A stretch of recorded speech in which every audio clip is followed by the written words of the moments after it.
There's Peggy. She still has power. Yeah. Has it been a problem the last hour or so, or you think you'll be able to stay with Well, us? a tree fell on the line. It was probably an ash tree. And so they Mike's were. not laughing. No, Mike's not laughing. We don't have to pay for it. He's okay with that. Yeah, that's right. So the electrical company was working on it.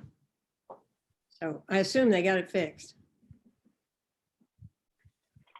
So I asked because if it was weather, I thought we would rearrange the agenda to accommodate you. But if you think you'll be able to stick with us, we'll just go ahead.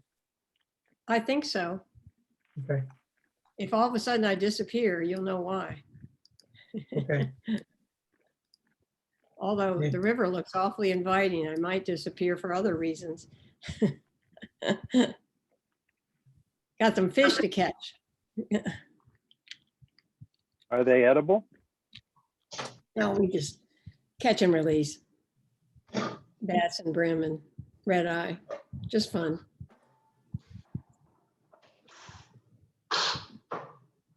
But you could eat them if you wanted to. You're big enough to eat though, Peggy? Just filtered. So I hope I catch one big enough, but I won't eat it.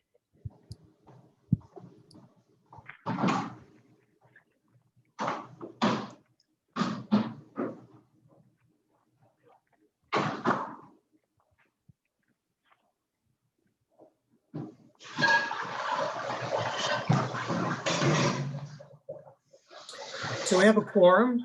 It's 5 o'clock and we're expecting, I think, one more commissioner. As you may recall from last meeting, there's a conflict Jody had with Planning Commission. Otherwise, he would be here. But we certainly have a quorum, so we'll move ahead. Well, the meeting of the July meeting of the August, no, July, what am I saying? July meeting of the Charlottesville Tree Commission to order. There are two things, before we get into the agenda, there are two things I would like to reserve time at the end to discuss. The first will be how we're going to move forward with meetings for the rest of the summer. So Peggy and I have discussed this and we'll see where we are at the end of this meeting. There's a good chance that what we'll do is not have a meeting in August and then return in September and use August for committee work. So I don't want to forget to discuss that before we go. The second item, which will come in Mike's report, and I know will be of interest to some of you, maybe to many of you, if you followed the news this past weekend and heard some conversation about work that might have been done in the parks to remove the statues. So particularly in Market Street Park, obviously, and in Court Square Park. So Mike will apprise us of that. I'll steal a little of his thunder and say there wasn't a lot of impact, but he will definitely report on what needed to be done. So we'll reserve time for that in Mike's report. As I do each meeting, I want to run down just a few items, call things to your attention, updates on matters, submissions from the last meeting, between the last meeting and today. So you know that we submitted our comments on the draft of the future land use map. And we submitted them on time. Obviously, the process will go on for some period of time. I expect that we'll probably have a chance to revise those comments or submit some updated comments along the way. And I thank those of you who provided feedback on those comments. I think that they balanced our concerns about as a commission, our commitment to righting past wrongs where we find them, and also to environmental and social equity, while also keeping an eye on the potential for changing land use and higher density for potential impact on trees. So I think that the comments were balanced. And obviously we weren't the only ones to comment. So I'm looking forward to seeing a more complete comment summary that includes the tree commission's input soon. I sent you an email earlier today. Tomorrow, since we're meeting late this month, tomorrow, it's always the second Wednesday, is the U.S. Forest Service webinar. I've touted this a number of times over the past year. Mark Rylander is the one who turned me on to these. I haven't attended all of them, but they're very good sessions. They're very informative. They cover a wide range of topics. Tomorrow's topic, as Mark pointed out, would be of particular interest, not just to the commission, but to Mike. I know he's got 1,000 things on his plate, but they tape these so you can go back and watch them. They usually post them a couple weeks after. So I encourage you to just keep your eye on that. You might want to get on their mailing list. I've mentioned them a number of times along the way, but they're a regular monthly session, and they really do bring together folks from all over the country, from all different stakeholder groups, doing very interesting work with trees, with climate, and every single session I've attended, I've taken a lot away from. So if you have time, I encourage you to sign on to that webinar tomorrow. We have had some outreach from the community on, particularly from neighborhood associations over the last month or so, concerns about trees on private property and the maintenance of those trees, specifically the issue of keeping ivy off of trees and mature canopy trees that has come up in at least 2 neighborhoods. So we have an invitation to attend I think there's a sort of a group neighborhood association meeting. I'm not sure how often they meet, but there is a meeting this Thursday. It's specifically to address the issue of ivy, and particularly in the Lewis Mountain neighborhood. I have asked Mike to attend simply because it's more of a technical issue, and as the urban forester, he's best to speak to those tree issues. So Mike and I have discussed this, but I do think, I just want to put this out there for the commission to consider as part of our education and advocacy, that it might be a good idea to commit to attend one of those meetings once a year, where we could meet with all of the neighborhood associations and take up any issues that they have.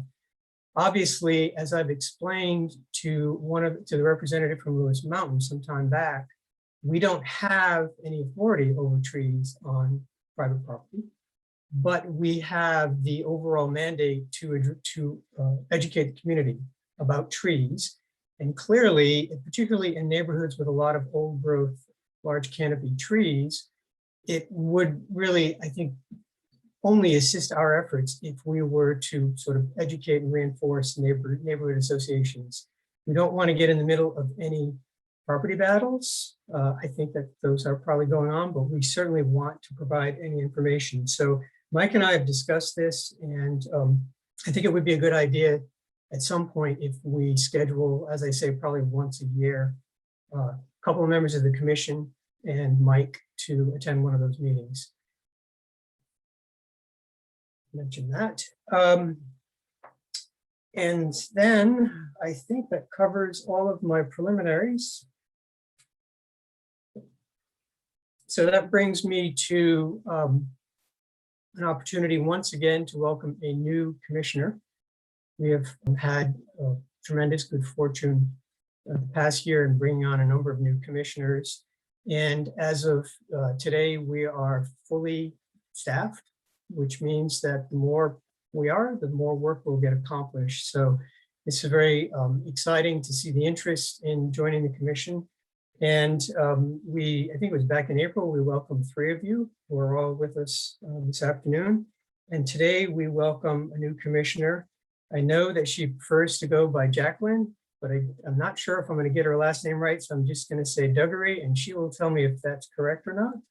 And I invite her to say a couple of words about her interest in what we do and sort of her goals for being on the commission. I will say she has a very good tree background and has participated in the kinds of efforts that we're interested in. So Jacqueline, if you'd like to say a couple words.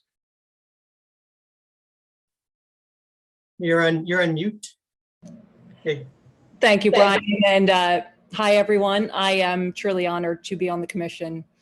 This is a round 2 for me. I have been on a tree commission in the neighborhood, in the community where I grew up, outside of Philadelphia, and had a great experience there, where we tried to fast and furiously replace a lot of trees that were being taken down. And did a 3-year effort there. It was pretty successful, but it probably lit my my passion for tree commission and tree commission work. I've been in Charlottesville off and on for the past probably 3 decades, and living in the Martha Jefferson neighborhood now, and started a little tree planting effort with a neighbor. With the support of our neighborhood association, we were able to plant, I guess, maybe 10 shade trees in our community a few years ago, 80% surviving so far. So really, again, a great opportunity to follow my my interest and just get some trees in some places that were desperate for some shade. So I have a background mostly in nonprofits and foundations, and love program development. I'm a co-founder of Center for Nonprofit Excellence here in town. But I wear a different hat here. Really just thrilled to be supporting you all in the tree planting mission. Wonderful. We're really happy to have you with us. With that particularly stuck out on your resume that you had worked in the past on the tree commission. So we're very excited about that. There are a number of chairs of the different committees. We can't wait to get a hold of you and get you involved in every level of the work that we do. I may have said this in the past when we brought new members on, but I'm going to take a page from my predecessor in this chair who said that we have a list of things that we have to do and we have to accomplish. That's by charter, and we have a responsibility to report to council. But Paul used to always say, what really fires you up? What kind of work do you want to do? What project do you want to undertake? And obviously that it benefits members, it benefits the commission because it keeps people engaged. So if I haven't said it enough in the past, I just want to repeat to all of you that you all have a role to play on the commission, specifically on the committee to which you're assigned. But obviously you can work on any of the committees. We're always looking for help. If you have something of interest that you want to bring to us as a group, bring to me and Peggy first and into the group, something that fires you up, something we haven't thought of doing, please, by all means. We really do encourage that sort of, that's how we've innovated, and we've actually added projects and some very beneficial things to the work that we do. So that's an invitation to all of you as we go forward. So welcome again. So now we have a couple of sort of mundane things we need to do as every month, our minutes. You received the minutes in the packet from Mike last week. Are there any corrections, clarifications? Is there anything in the minutes that anyone would like to address? I don't see any. Motion to approve the minutes from June. Hanson, a second on that motion? Anybody second that? Just Jane? All those in favor approving the June minutes? Aye, June minutes are approved. The next item, as you know, has been kicking around since fall of 2019. So it's literally the 4th reading of the bylaws. So I think the only change there, as I sent around to you last week, a red line strikeout copy, was to reflect inclusion in the first article of education advocacy and sort of strengthen that language. So if you've all had a chance to read them, everything else you've seen multiple times. As I noted in my email last week, there are other documents to follow, which we'll be developing and posting on the website. So are there any questions or comments, any discussion? The bylaws, if not, motion to approve the revised bylaws. Vicky motions, a second to that motion. Peggy, all those in favor of the revised bylaws? Raise your hand. And the bylaws are approved. Also, there's one thing at the end that you'll notice is it's sort of just being a stickler for detail, but it's not a bad idea when you revise the bylaws to sort of flag what you've revised, because sometimes document control or versions, and since these were the original bylaws, and we did really significantly revise them in the sense that we moved them around, we took things out. So there's a stamp at the end, and hopefully this is something that doesn't need to be addressed for another couple of years. The only other thing that I don't think needs to go in the bylaws that I flagged last week is when we move back into the real world and we're meeting in person, there's a new law that relaxes the attendance requirements slightly for members of public boards and commissions. So you need to have a policy for that. So there's a little bit of a draft that we'll probably have to approve sometime in the fall. And it slightly increases the number of meetings that any member can participate in electronically. You still have to have a quorum, in-person meeting, but it does give a bit of flexibility. And I think for those who are still in their careers and traveling and cannot commit to attending every meeting, it's actually a nice thing that the law allows for. I want to say thanks to the pandemic, but there's nothing to thank the pandemic for, but that's really came out of that situation. We're still in the city, as you know, we're still under emergency declaration, which means that we're still, should we meet in August, we're still meeting this way. But it's possible meeting in September that we will be meeting in person. So that's something to look forward to. Brian? All right, so we get into our two main, Peggy, I see Peggy's hand.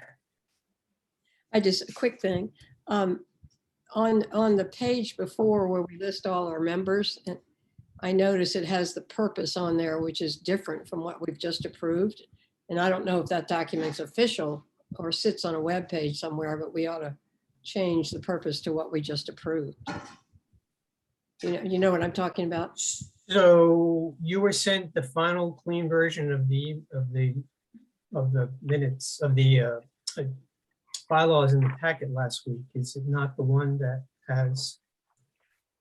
No, I meant, we were also sent a list of all the people on the tree commission, Brian. And on that page, it has, Okay. So let me clarify that. That is something, yes, we'll clean that up. That is something that the clerk's office tracks. That's their internal. What I sent you by the separate email is sort of, I think it's an easier way to follow. So we don't, yes, we'll clean that up, but I don't really use the information there. I don't follow the information there, but I'll clean that up. yeah, I just I know thought what you're saying. if it's official document somewhere, it should, ought to be just corrected, that's all. Okay, we're into committee reports and we are pretty much on schedule. That's a good thing. Peggy, Oh, would you am like to? All right. So, I think you all have, I'm going to talk about Seville relief, right? I'm up? yes, yep, Okay, you're on. all right. I think you've got in your packet our project description. And so I don't think I need to go into detail, just to give a little background to some of you that may have not, haven't been on the tree commission last year. Over the past year, we've certainly become aware of the relationship between trees, particularly health consequences, and the detriment of living in areas with low canopy, particularly, as I said, for health or energy cost. And we also were able to compile a map of the neighborhoods, and we see that some of our inner city neighborhoods particularly have a very low canopy, under 20%. So we decided we wanted to do something about this. And luckily, what sort of spurred this on is my daughter, Shanna Clark, has a good friend, John Blackburn, who's the development director of the Virginia chapter of the Nature Conservancy.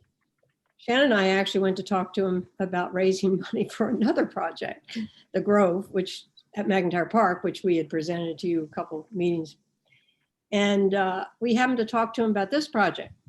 Well, we didn't get any money for the Grove, but that's okay because they were very excited about this project. The Nature Conservancy wants to do more inner city. They also have a lot of people on their board, of course, that are right here in Charlottesville and are excited about working in the city. So John was very excited and got his board to back our project to the tune of $20,000. And so that really spurred us on. The other thing is we decided we're going to be a little different. We don't want to repeat just what, say, the Tree Stewards does. We want to make it more than trees. It's about nature. It's being about outdoors and how we can make healthier communities by having more green spaces, more trees, and more appreciation of nature.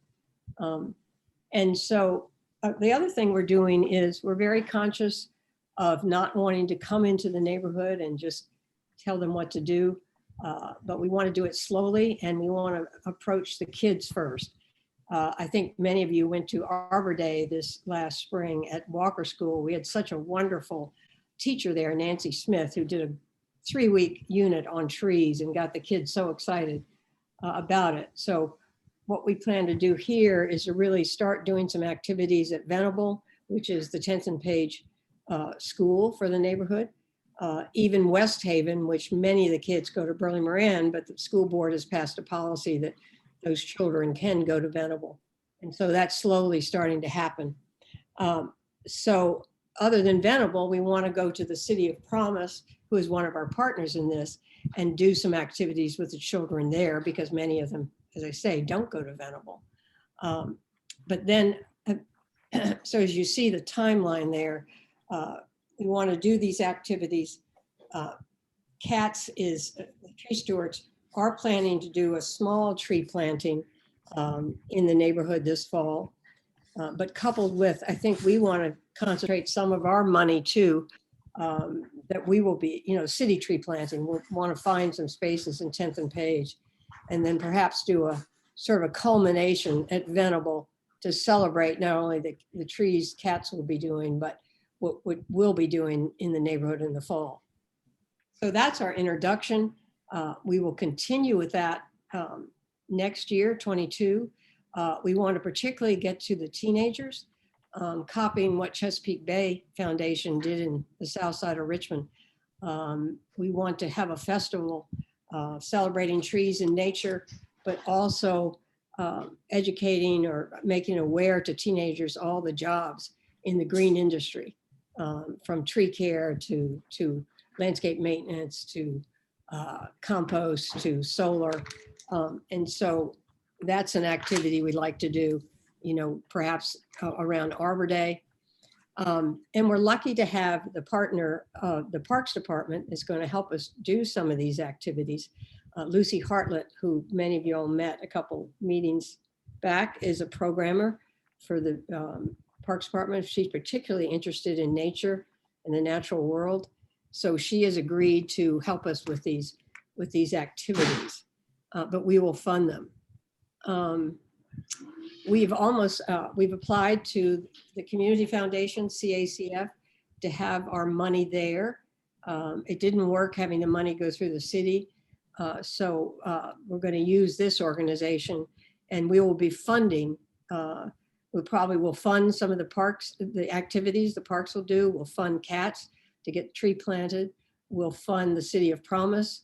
What we want to do there is to educate some teenagers about the value of nature and trees, and teach them how to help us go out and approach people in the neighborhood about planting in their own yard. So we will hire some of their teenagers, and so we will be funding all these activities. And Roxanne White, who was on our tree commission and just stepped off, I think last year, is on our committee. She has actually developed an action plan. And so in August, we need to get, this is really a project I see between the Educate and Advocacy Committee and the Arbor Committee. So we need to get together. We'll probably have to there'll be some other issues we'll have to look at too to get ready for September. But we need to go look at the details here and see how people can help make this happen.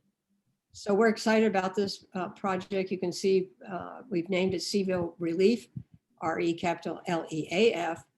It's nurturing kids and communities through nature. That's our tagline. And so we're excited about it. I don't know if there's any questions. Jean? Jean? This is such a wonderful project. I get excited every time I hear about it. I had two questions. One is, since we heard a presentation about the botanical garden of the Piedmont linking to these neighborhoods to have paths, walkable paths to the park, do you think they could be brought in as part of the alliance? Would they have an interest in that, I wonder? Possible, or someone. And the second thing, yeah, I'm sorry.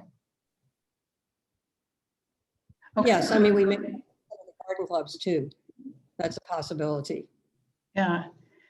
The second thing was about the trees on private land. I was wondering if part of the reason people have been heard in the 10th and Page neighborhood and in other neighborhoods saying, no, I'd rather have my trees removed rather than plant more. If that's a maintenance problem, because trees are expensive to maintain. And if affordable housing is a central concept in everything we do, then is there any way of developing a fund, or is there already an existing fund where homeowners can get some help with the costs? I mean, removing a tree is just extraordinarily expensive for most people. Having them trimmed properly and so forth. It would, I think, help to get people to put them in their yard if they knew that they could enjoy the benefits without having a conflict with their energy, heating their home or food. Well, it's interesting. Well, Josie, who was sent out to some of us, maybe to all of us, an interesting program that's in Arlington, Virginia, where they actually take applications for people who have mature trees and need some maintenance, but they don't have the income to afford it. And I think that's something we might look into. We also plan to answer your first question about some people don't want trees, and we know that's true.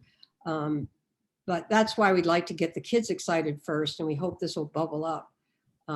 We have James Bryant, who is on the school board, who's grew up in 10th and Page and lives there now, is going to advise us and help us approach people in the neighborhood. And it was interesting. He said, you know, I never thought about trees, but after he read our project description, he said, no wonder my air conditioning is so expensive. He said, now I'm really excited about trees. So I think there's hope to answer that question. But I think it's something, I think what Arlington is doing is an interesting program. And I think we're going to raise more money for this. So I think it's something we could look into. So to answer that question, we also, the Maniere's Tree Company has offered to, or maybe I twist our arm, to do some formative pruning on trees, perhaps after 2 years or something that we plant. So that gives the tree a good start, you know, having the right structure. So we do need, we are thinking about those issues, Jean. Other comments, questions? Mark? Yeah, Brian. Since I sit on the committee as the liaison between CATS and the Tree Commission, I noticed that on page 2 of the proposal in the first column under initial strategies, CATS is listed a couple of times. And then over on page 3, under fall 2022 and outreach, CATS is also mentioned explicitly, which is, I think, appropriate. So my question is, on the first page under solutions and goals, for the first and the fourth bullet, should CATS be included there? Or was there some thinking that I'm not aware of about keeping something separate? Mark, I don't have it right in front of me, but I'll look into that. We have been talking with CATS. In fact, Roxanne and I just had a meeting with, you know, some people, all of a sudden their names are Kendra? Kendra, Yeah. and we, Tony. So we are talking about that. We don't want CATS to think we're going to duplicate, you know, or compete with what they're doing. In fact, we plan to fund money for more tree planting for the 22. Well, I think the idea is to be complementary, which we have been and expect to do so. So that I think under the solutions and goals, it would make sense to have cats listed as part of the alliance and the advisory committee. So that's just a question to check on. All right. Thanks. I think that was the intent at some point. Right now, there's a small sort of steering group in terms of working with CACF and setting up the fund, and they needed sort of names for that. A couple of, I don't see any other hands, so I just say a couple of things. Peggy was a little modest because buried in there is a generous contribution from Baneri's Tree Company. So we thank them for that as well. Sort of seed money, no pun intended, but to get this project off the ground. I find this very satisfying and exciting because just in my time on the commission, I've seen more and more of this sort of holistic approach to all of these issues. And I think that the critical thing for the work that we do, and starting with children and reaching into the families, is to have everybody understand. James Bryant's a wonderful person. He's a good friend. I've worked with him in the past. I'm excited to hear him say that he's like, wow, trees. I mean, people need to understand the benefit of trees. And as we've said many times, it's not just aesthetic, but the critical thing these days, and we've seen it just in the last few weeks, trees mean health. They literally mean health. Shade means you have a better chance not only of having lower cooling costs and greater health, but in the case of these increasingly deadly heat events, I mean, shade is critical. Shade is critical to our cities. It's really a truly a mitigation factor. So to see this project take off like this, and the way that it addresses not just the issues that we have here, but issues that we have nationally and internationally, it's exciting and it's inspiring. So I look forward to seeing it go forward.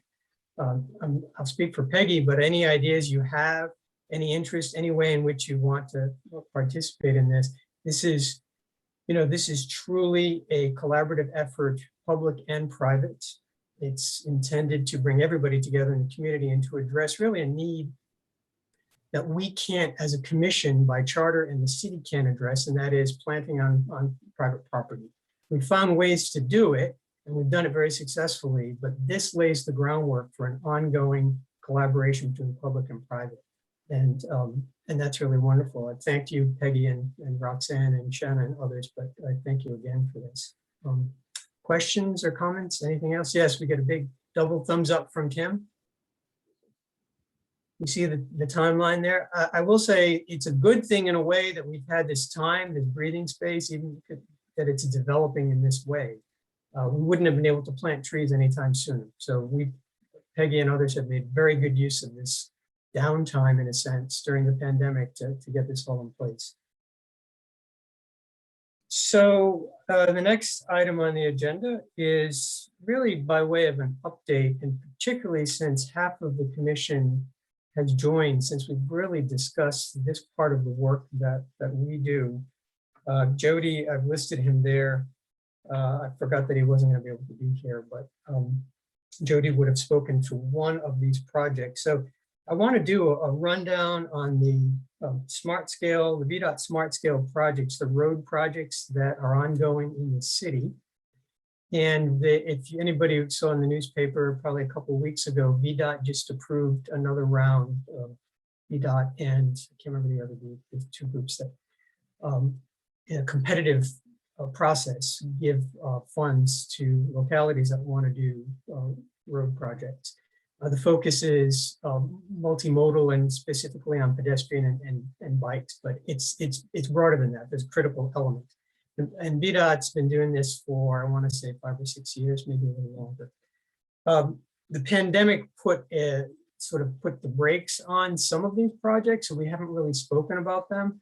I have an interest in doing this because before long I'll be out of this chair and I'll be off the commission, and I want sort of the institutional memory on the part of the commission. Also, specifically because I happen to have gotten myself appointed to 3 of the steering committees for these projects. So when I step off the commission, one of you or several of you will have to takes my place on the steering commissions, which is an important role. The tree commission is a stakeholder in all of these for obvious reasons, because these projects impact city streets and potentially impact street trees.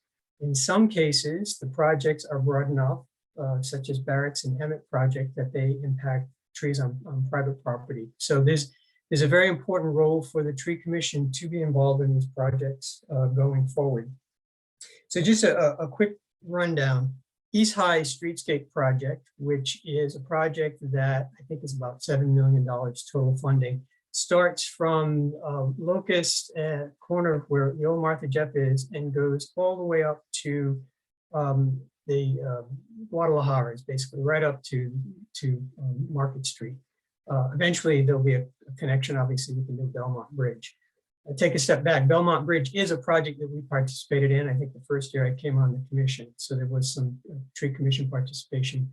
So the East High Streetscape Project is moving forward. Again, these have all slowed down, but that is going to construction now in the second quarter of 2023 for completion of 2025. So that seems like a long way off, but as we all know, the years seem to fly by more and more. So that's something we definitely want to keep, the commission wants to keep its eye on. I will say for all of these, I have found that the most important thing in terms of advocating for trees on the steering committees and then through the public hearings is that you initially get a groundswell of interest, and they do surveys and everybody gets excited and they want to preserve the trees.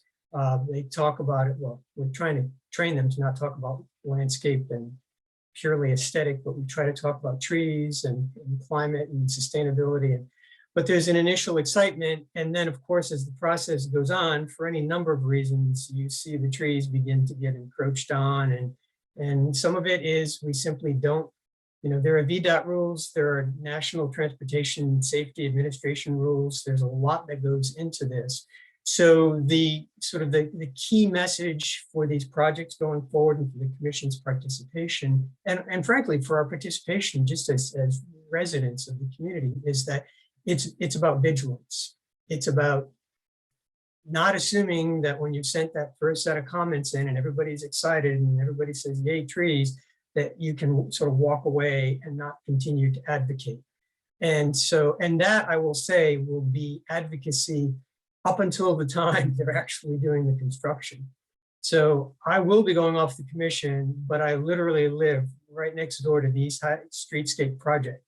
So I will, as a resident, be there watching what happens to the trees as the construction is going on and as the project moves forward.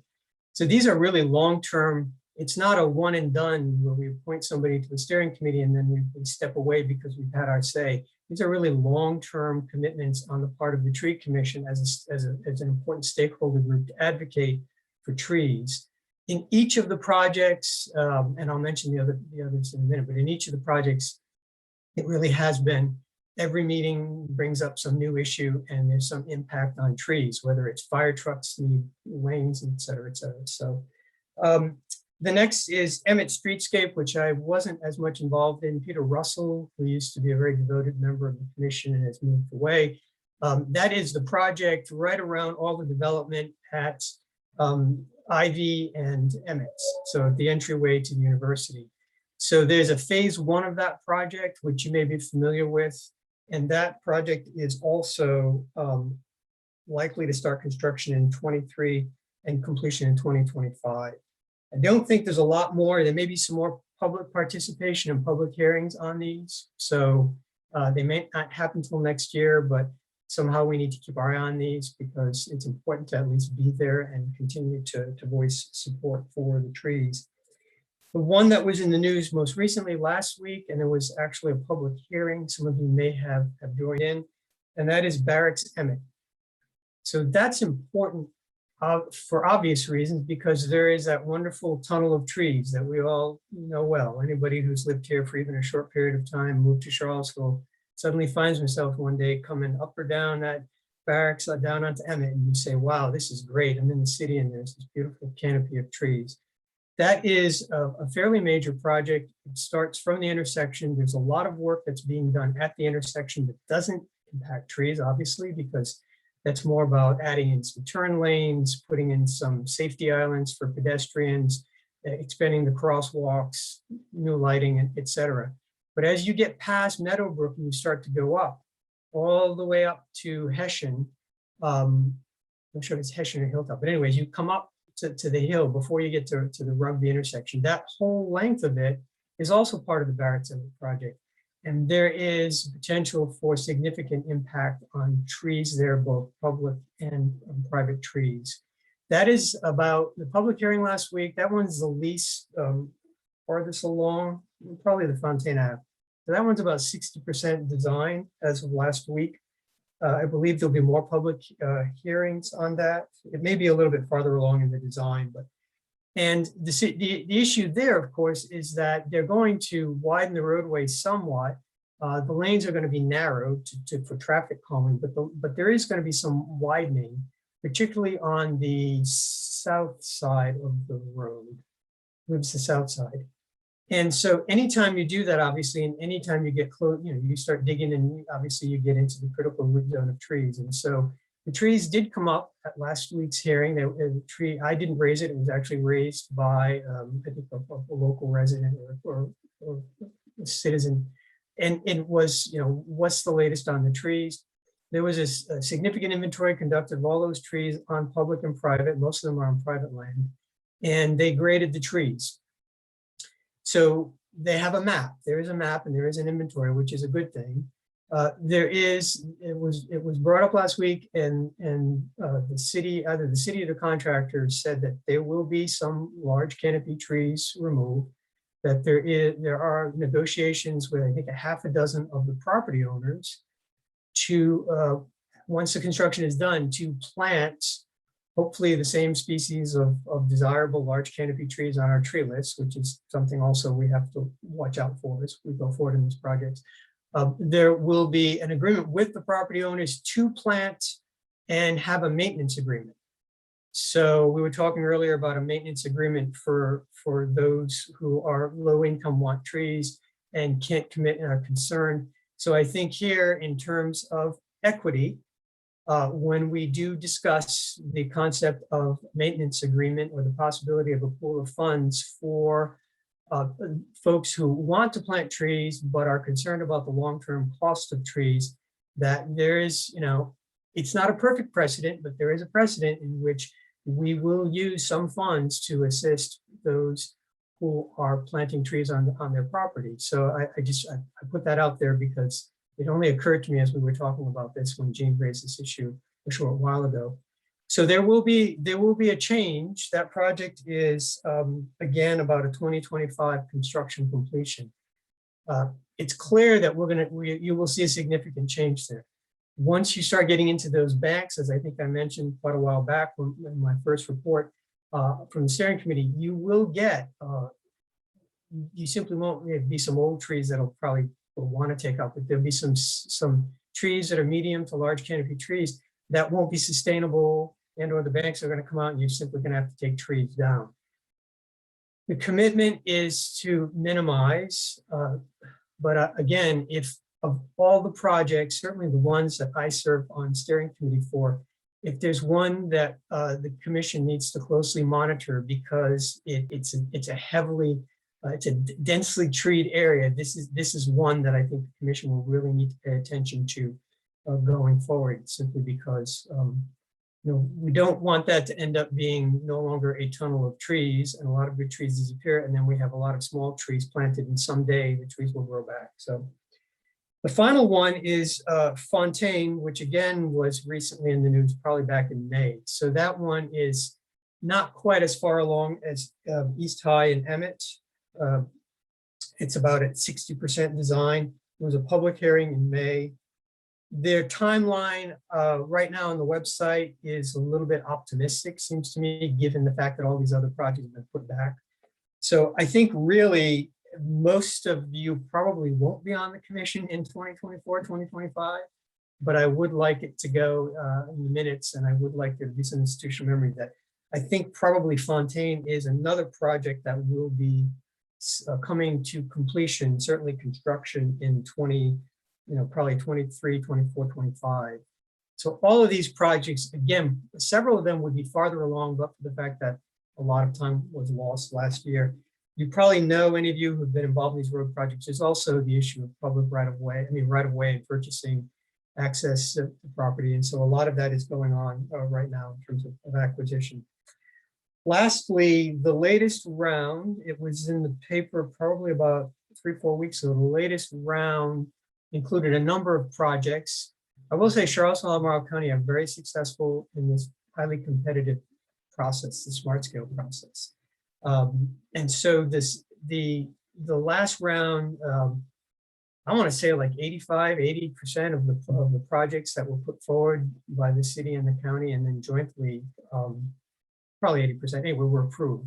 In the city, the two that were approved, and likely, I'm just assuming sometime in the next year, the commission will be asked to join a steering committee, is phase 2 of Emmett Street. Now, I don't know what the difference is between phase 1 and phase 2 in terms of the actual boundaries, but there's clearly more work to be done on Emmett Street. And that obviously is a large, I think that's an official, on our books, I think it's a city, that's an official entry corridor. It certainly is an entry corridor de facto because of the university. So that's a large project. And then the one that I mentioned probably a year ago fall is Preston and Grady. So there's going to be a major complete redesign of Preston and Grady. And we've had some issues with trees in the median of Preston, and some damage and some destruction of trees. Some of you will remember. So we've dealt with trees there.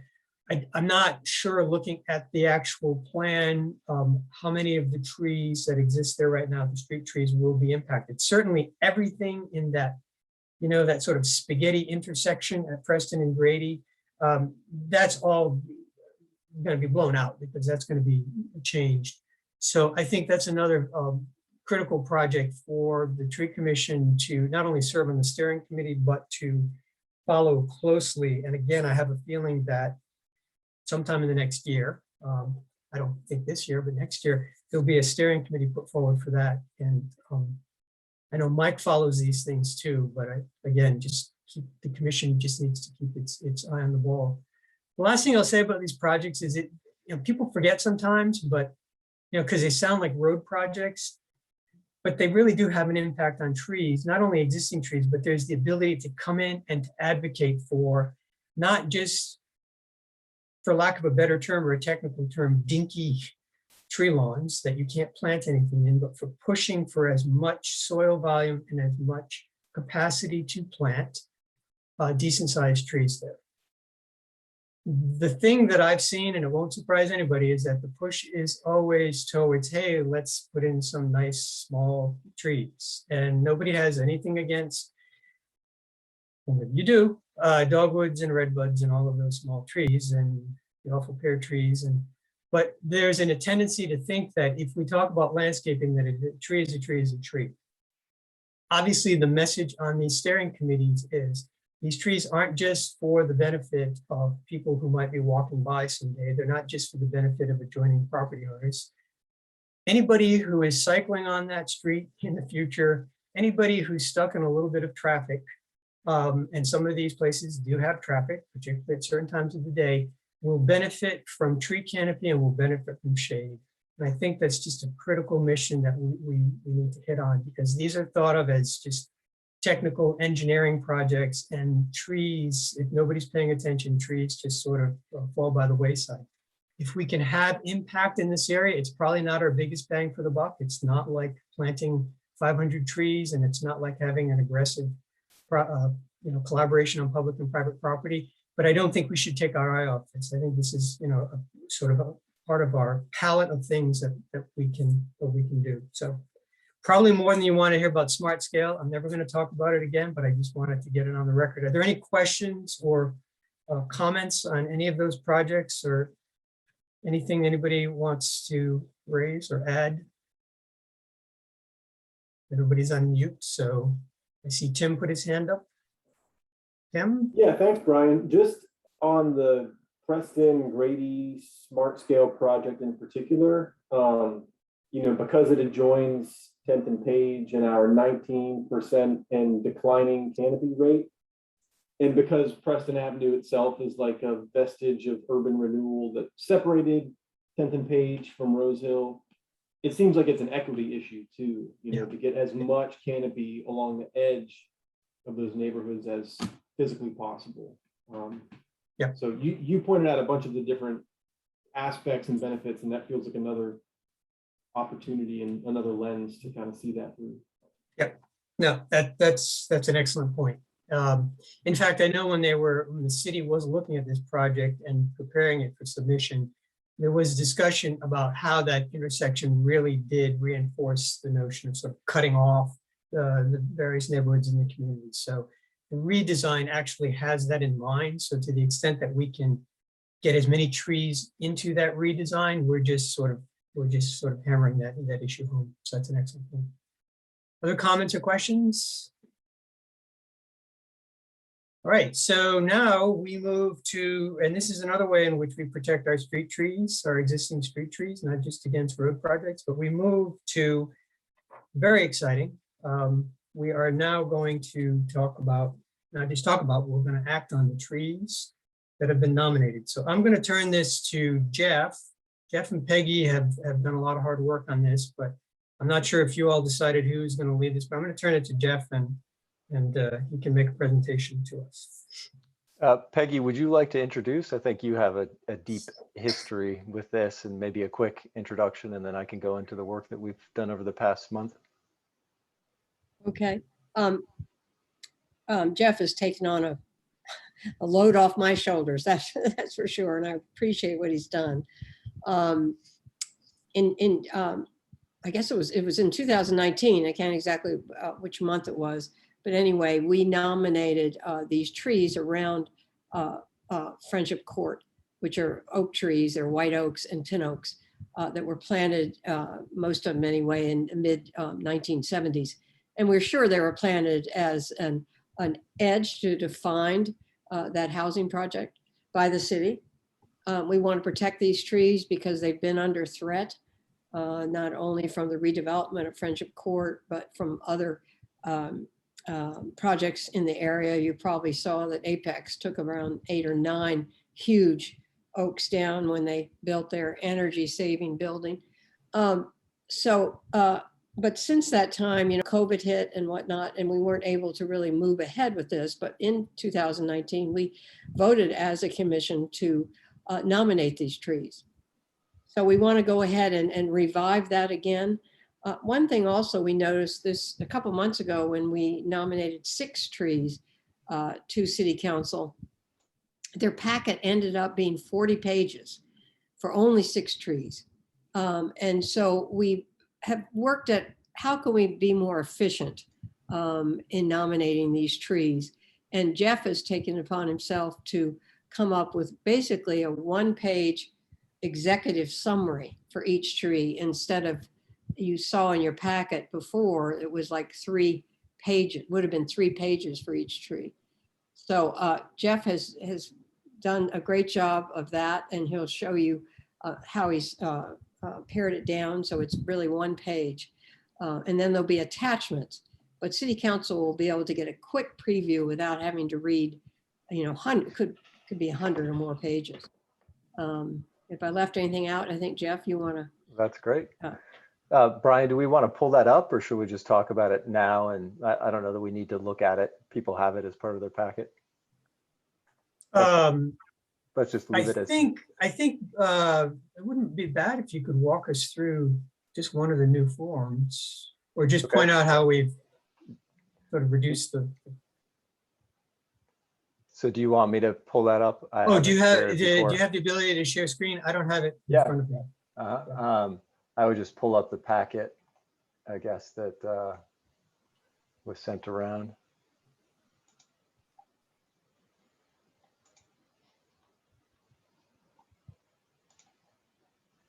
You all seen my yes browser? Okay. Yep. It'll just be the browser because I pulled it up in Google Drive.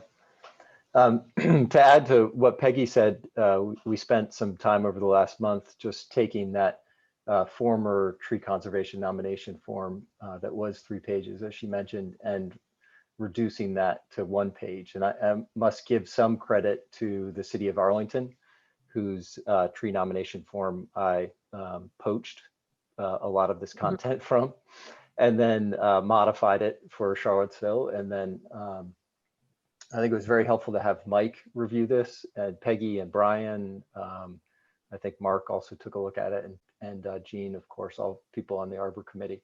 So I think we incorporated most of those comments. I hope all of them, and feel like this is a pretty good form that covers all of the things that we had on the prior one, and leaves space for some comments under significance of tree. So in essence, we're trying to take all of that content and really turn it into like almost an executive summary. So somebody, city council specifically, because I think they're our audience, can look at this and say, okay, I see this content filled out. And then I additionally see that our city forester has looked at this and has done their inspection, and then has either noted that this tree is recommended for protection or not. So in essence, this one form can be a very succinct summary, executive summary. And then relative to the work that we've done recently to re-up the nominations from 2019, Could I interrupt for 1 second, Jeff? yeah, Peggy, please. Yep. I want to thank Jeff too. He didn't have a chance to send it out in your packet, but he's also done a 1-page that will go along when someone wants to nominate a tree, just to explain them in 1 page what the ordinance is. And so we could send that out just for you to see it, but I think he also took that on himself to summarize. It's not something that the person who's the applicant needs to send back, but it just tells them succinctly what the ordinance is. So I just want to thank Jeff for doing that also. Sure. Yep. And I think the goal would be to have a link to a sort of 2-page PDF that people could download from the Tree Commission website and then also from the city website, so they can read about how you nominate a tree, what is a tree of significance, and then choose a category, et cetera, as Peggy was saying. Then you don't have to turn that in, but you just turn in the one-page form. So the trees that Peggy referenced before include these 7 white oaks that are along 2nd Street between Monticello and Garrett. And if you guys have walked that, I'm sure you have, from one market to another market. It's a very significant, beautiful corridor. So nothing's changed with those nominations.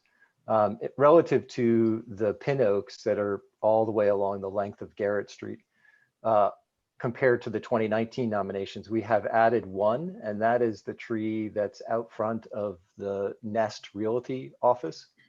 And they did a pretty good job in that whole renovation of really, I think, of preserving that tree and making space for its roots, and just giving it a little bit more space than it perhaps had before. So as a maybe as a comparison to the other project that's further along Garrett Street, the Nest Realty project is a good one to look at in terms of development. And then there's a series of 2 through 9 along Garrett, and then 10 through 14. There's one small tree that it looked like there was a pin oak that was taken out. A small one has been replaced. So that's a small tree that would have been in that 15 spot.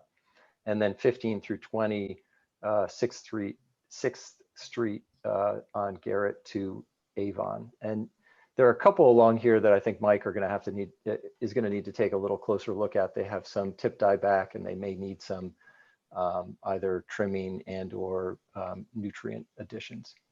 But we thought this was one way to create a summary for City Council to be able to look at it and say, okay, I see the nomination forms. I see that these are all bundled together, and I see a recommendation from Mike, whether it's a yay or a nay in terms of protection. And then these are all the forms. I won't go through all of the nomination forms, but they are bundled by location, so address, And then the white oaks have the same, basically the same phrasing for each one. And then the pin oaks are slightly different based on their location. Is that a sufficient summary? I don't want to Yeah, belabor this. I would just add that we did discuss, since we removed it from this form, and I think this is very important for council to see, but this does not preclude, obviously, Mike not only filling out that bottom section, but also doing a narrative and providing a picture. So I think sometimes a picture is important, especially if it's a specimen tree or someone's not sure if they know that tree. I think most councils will know this row of trees, but there might be a tree that comes up and somebody doesn't know.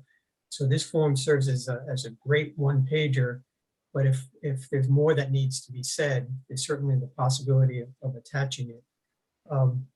And in terms of the process, especially for new commission members, to point out, and Jeff touched on it a moment ago, a citizen can nominate a tree on public or private land. The commission can also nominate. So there are sort of two routes to nominating trees. As a property owner, you can nominate a tree on your own property. You can nominate a tree on somebody else's property, but obviously you have to get their consent and permission to move forward. There's also a second critical step to that process, and Jeff mentioned a minute ago, and that's Mike's assessment. So we haven't had this situation arise, but somebody could nominate a tree and it could look great to them, and they could think it's a specimen, and they could write up a nice write-up, and Mike comes and does his assessment and says, I don't recommend it. So I think we haven't had that situation, Mike. I don't think you have had to. We had one tree die in the process, I believe, but you haven't had to this point, I think, go against a nomination. So as the commission considers these, I think it's important for everybody to understand that Mike's input is very important too. We also took away the responsibility from the nominator to do the measurements and all that. That really should be, that's an expert job. So that falls as part of Mike's report. So it really does streamline it, make it easy for somebody to nominate. They don't have to think, I don't know DBH. I have to go out and measure the tree. So anyway, I think that's important. Is there any feedback from the commission in terms of this form? I don't think we necessarily need to vote on the form unless there's some, concern about it. I think that, the commission worked on it with Mike, and if there's consensus, we would like to move forward using this form. We did want to just jump ahead and actually have the current nominations submitted in this form so we could save some time. But Peggy, I saw you raise your hand. This is the first time we've nominated street trees. Before, you can correct me if I'm wrong, Mike, but before it's generally been a specimen tree or, memorial tree or a heritage tree. So this is the first time. And so Mike, Brian and Mike and I were talking the other day, and Jeff pointed it out too, that there are a couple of pin oaks, particularly up above, I think, 6th Street, that are not in the greatest condition, and they are smaller. They were planted later than the ones that are really around Friendship Court. I think that I'm not suggesting there maybe we can't save these trees. They're in such bad shape, but I do think this is a design. It's a street tree planting, and if we start saying, okay, we'll nominate this one and not that one, and this one, not that one, all of a sudden you sort of got a row of teeth with teeth knocked out. So I think they should be looked at as framing the street from Jeff and I are landscape architects, I think, and we look at it from a design standpoint too, not only, so they're not just single trees, they're a group of trees. So I'd like to encourage Mike to think of them that way. I don't know what your thoughts are, unless the trees are just in terrible shape and can't be, they're irredeemable. Peggy, that's great. I would say that sentiment should be added to the nomination form. I think there'd be consensus on that. I think the only thing we want to make sure is that when we nominate trees and we put forward particularly the tree commission, our recommendation and Mike's expertise to council, we want them to be trees that somebody can come back and say that was worthy of nomination. So it really is a question of not necessarily size per se, but condition. So we don't want, I think the comment the other day in a meeting was dilution and nominating trees that really shouldn't be nominated. It's not really, I don't think it, I think it's about the condition of the tree. We should be nominating trees that are in good condition. It seems like that these trees are largely, I don't think we're talking about many trees that are on the cusp. I don't think we're gonna have, Peggy, to your concern, I don't think we're gonna have a mouth half full of teeth. But, we do rely on Mike's expertise and Mike putting his sort of reputation on the line and putting it before council and saying these trees are worthy of designation. Having said that, I think Mike here is hearing from the commission that he should, weight these trees as a grouping of trees, as an intentional grouping of trees. And so if there's a place where we should be saying, you know what, we're going to err on the side of including trees, not ones that are going to die, but including trees that should be considered part of this grove of trees. And I think that's the balance that needs to be struck. And I think what's slightly different about this nomination maybe versus other ones that may happen in the future is that these are bundled together. That was sort of how we reference them, is that they are seen as being within a particular relationship to one another. And that's why we show them on the plan altogether versus just singularly on their own. So maybe if that's not clear enough, there could be a notation about that that says, these are bundled because of their, landscape value as a group versus as singular entities. And I think we should add, and I've said this in several meetings, I think we should add that this is Garrett Street that as recently as a few years ago had many more trees on it. And through several development projects has lost, through one way or another, a significant number of trees. There's a broader context of, I agree with you, this bundle is important and that should be stressed, but there's a broader context of this is a bundled nomination on a street that has really seen a lot of serious damage to the urban tree, the large tree canopy. And I think council needs to be reminded of that. So I'm not sure where we put that in the report. Well, I'll tell you, there is a cover letter that we did send last time around with the whole packet that came from the commission. And I think in that cover letter, we need to stress that this needs to be considered in that broader context. Yeah, I think that's where it belongs, Brian. I think you can, a lot of the comments that we said today, I think in the cover letter, you need to talk about Garrett and everything we've just talked about. And I think that's where you don't need to necessarily change every single one of these nominations. The cover letter ought to be very strong. Is there feedback from those who are not on the Arbor Committee? I'm really curious what other members of the commission feel about this. Anybody who's not spoken, I see Jacqueline's hand go up. I was just going to second you, Brian, the suggestion of a photo when and if appropriate would be worth 1,000 words too. Thinking about going through lots of materials and seeing lots of diagrams and prose, I think when appropriate, never hurts to show a sample photo. And I guess I'm carrying that through to almost a before and after if we're trying to stress the idea that Garrett had a history of a more significant canopy. Might be, I guess what I'm trying to say is this is an opportunity for advocacy. So photos and maybe in that cover letter, stressing those points sounds really smart to me. Mark Rylander. Thank you, Jacqueline. Mark Rylander. So I have a question sort of related to the cover letter notion. I just wanted to understand better, maybe from Mike, when these go before council and become part of a packet, typically, I think for a lot of items, staff introduces with a brief summary of what it means to have a tree covered under the ordinance, just in case a counselor, you can't expect counselors to be familiar with the impact of it. So if we're asking them to approve or disapprove, they have to know what can happen or what level of restriction there is.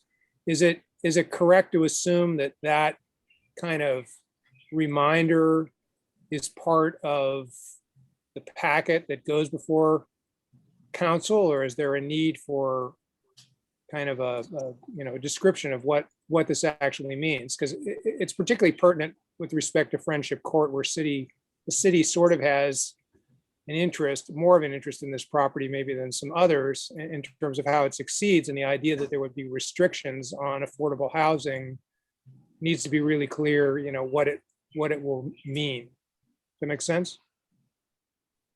Yeah. So Mark, when I take these trees to city council, there's a memo that summarizes this and what the options are as far as taking an action to nominate these trees or not. And so that's all spelled out very clearly. So yes, I think they would understand there would be certain implications, to future development. So in the past, actually, I think there's one tree that I recall that my recommendation, because the tree had some major defects, that the tree commission had formed a different recommendation than I did, which was not an issue. It's happened before with the previous urban forester, and then council will then take those things into consideration and make their recommendation. So that's not an issue. When I look at these trees, there's also has been another group of trees that was nominated. It was the first group of trees, I think it was the 8 large white oaks in McIntyre Park. So this is not the first time trees have been bundled really together. They were specimen trees, and they all are really worthy of specimen quality. So I think, I think for these trees that it is important that they are in the context of the streetscape and how they're really part of the neighborhood.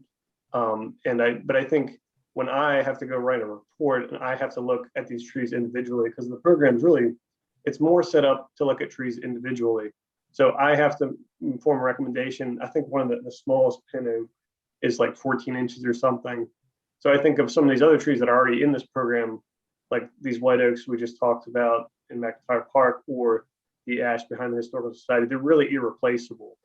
So just being a devil's advocate, is a 14-inch street tree, is it really irreplaceable? Or is it in the context of the streetscape? Thanks. Well, That's helpful. Yeah, I did see the recommendation in the last packet, and it also points out to council, it recites the ordinance and the implications. If you approve this, this is what this means. So they do get that. I will say, though, that when we look at the categories of nominations, which you can see on if Jeff scrolls back to one of the forms he filled out, there we go. There is a differentiation between specimen and street tree. So I think we need to be careful about thinking that every street tree is a specimen tree. And I know that we can differ on what that means, but I mean, it's a tree, and it necessarily doesn't need to be a notable tree. We have historic heritage trees for something historic might have happened under. If there was a Tarleton oak, the Tarleton oak, for example. We have memorial trees, which we don't do as often, but I think we need to be clear that the ordinance does differentiate between a specimen tree and a street tree. We're not out to nominate trees that are not worthy on any level for recognition, but we should be careful not to think of every street tree that has to be a specimen tree. We want to encourage street trees, streets that work highlighted. It actually had a community event on this street, as many of you know, some years back, and it spoke about trees and it spoke about streets that work. And I do think that just in the overall context, again, this is not about just these trees. This is about a street that has had a lot of significant loss. So I think that needs to be stressed as well. Again, this is going to be a balancing act. We all recognize this is happening. It's not happening in a bubble. These trees don't exist in a bubble somewhere. They are where they are. But we need to make sure that we at least alert. That's our job. Our job is to advocate for these trees. It's to advocate for the overall canopy. It's to advocate for street trees. And it's an opportunity to do that. I think there's still work to be done. I think council may have a very different opinion, and we'll see, but that should not prevent us from, in good faith, doing our best to recognize and acknowledge as many of these trees as we can and getting them before council. And in the end, it's council's decision.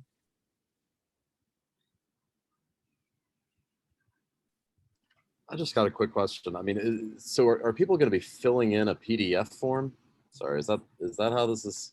I mean, I understand the outbound value of a PDF form, like in terms of production value and having signatures and stuff like that. But in terms of inbounding data, it's a little cumbersome. Is that, I mean, is everybody, is the plan to have people fill in you can't sort PDFs very easily. You can't filter them that. I mean, if you're planning on having multiple submissions, sorry, I just didn't know if, are people just going to submit one PDF at a time? Is that, sorry. So I think that would be a question for our IT department. I think at the bottom of the form it has my email. So that's how it was done before, is they're filled out and just emailed, or there's an address to mail it. So I think Anson, maybe Mike will have his spreadsheet that's going to have the DBH and all of that other stuff, and that's sortable data to a certain degree, right? But when somebody submits about another form, if that's interesting. But when somebody submits a PDF, it's a very easy format for people to. Did Anson disappear? Anson disappear. Sorry, I had to help a friend out real quick. Yeah, I mean, to say that PDF is an easy format is not. I mean, I guess compared to like mailing it in, it's easier, but like compared to like a web form, it's not very useful. And in terms of like as a data product, it's not very useful. I don't really care. Like if it's what you like, it's cool, but I wouldn't call it useful in like a data science or any kind of analysis tool.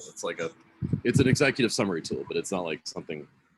I mean, perhaps the tree commission should take on because I'm not sure everybody is as savvy as it sounds like you are in terms of the web data, but it could be that tree commission could take on the role of taking the data from a PDF that an individual submits and putting that into a searchable database. That is an option. Or if there is somebody who has the web capabilities to create a form that people can input data into. I think the only data that we're talking about really is species, location, name, category, and then there's some comment. So it's not a significant amount of data that would need to go into some sort of database if that was something that somebody wanted to take on as we should keep track. And I assume we should keep track, or somebody should keep track, or the city's keeping track of this data. I'm not sure that the nomination form itself should be that maker of the data, but that's a question maybe to the larger group. I think generally the way we have, I think this is true for most boards and commissions, is that we have tended to not just rely, but work with city staff. And so we in this case, we could ask Mike to sort of reach out and see what are the options for us to do this. And then, because obviously all this lives on the city's website. And so there are some hoops that we would need to jump through. But I do think it's worth pursuing, see if we can, so we can have this, because we are committed, and I don't know if we said this before, but we are committed to moving towards not always bundled trees like this, but to a regularized process where we're bringing forward trees at least a couple of quarters each year. We don't want to inundate council with this, but we certainly have a backlog of trees of all categories that we can nominate or that citizens can nominate. So, are there any other comments about?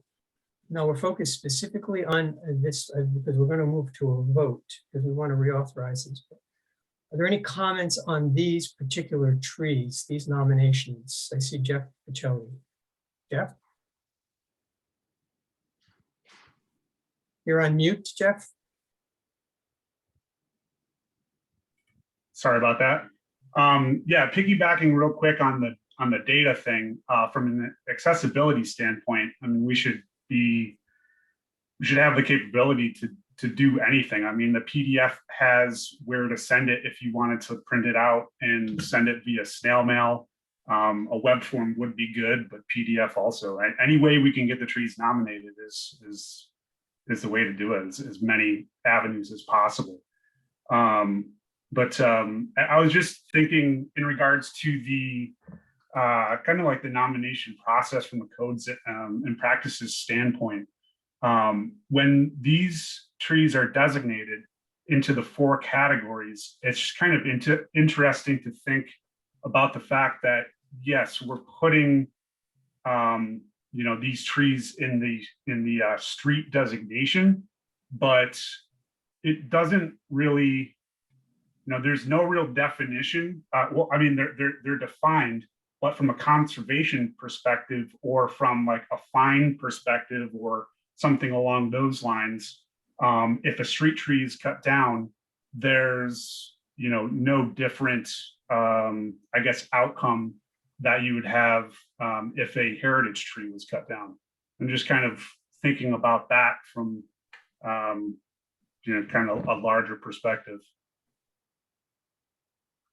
Mike, do you recall, there seems to me in the ordinance, there is a penalty for destruction of a preserved tree. Yeah, so under the ordinance, whether it's a street tree or a specimen tree, there's civil penalties if someone intentionally damaged the tree.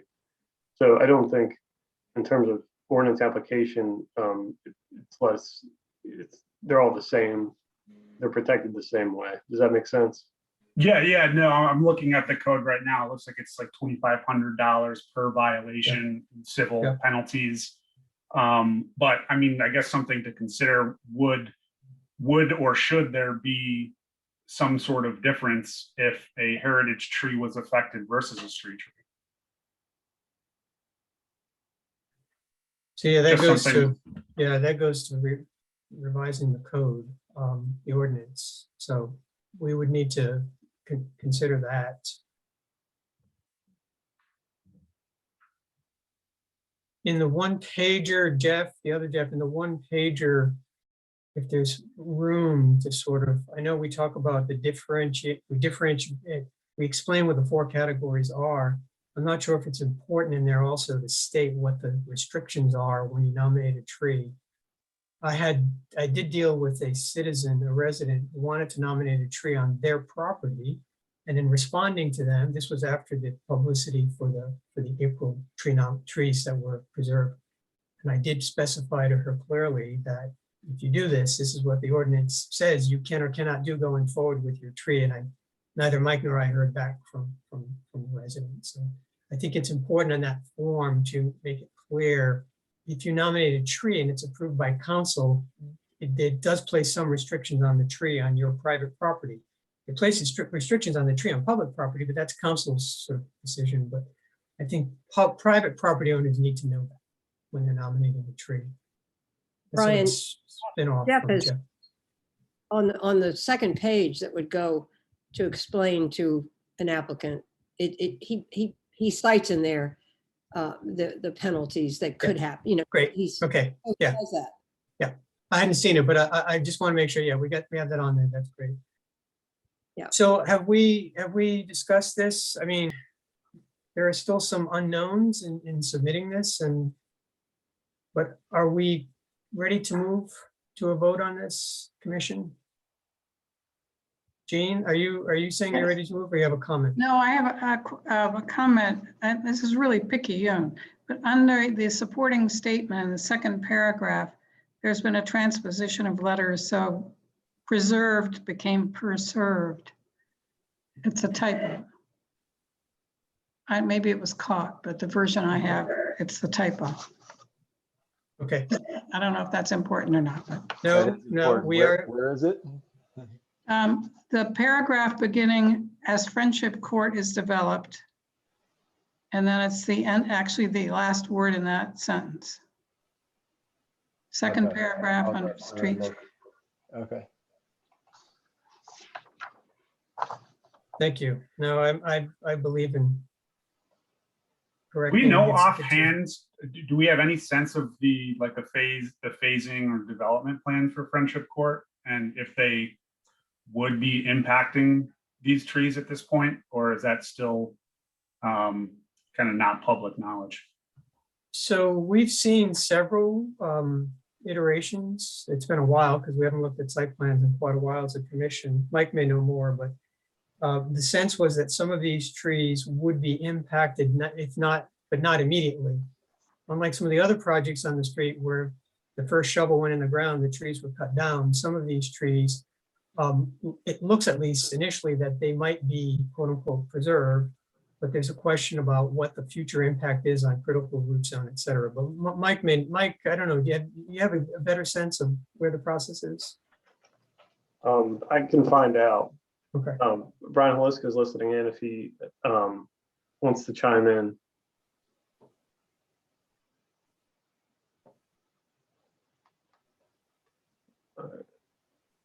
I mean, in terms of nominating them, I mean, it'd be a data point, but here's Brian. Just for the record, Brian Holiska, Principal Planner with Neighborhood Development Services, and I'm the planner assigned to the Friendship Court project. They do have a phasing plan. I think you guys have seen it. Most of their focus at this point is on phase 1, which runs along 6th Street. But they do have, conceptual plans that they've worked through with their architect regarding phases 2 and 3. So I think they could very easily tell you roughly what the impact is on that development versus, if the trees are preserved, what impact to their plan would be.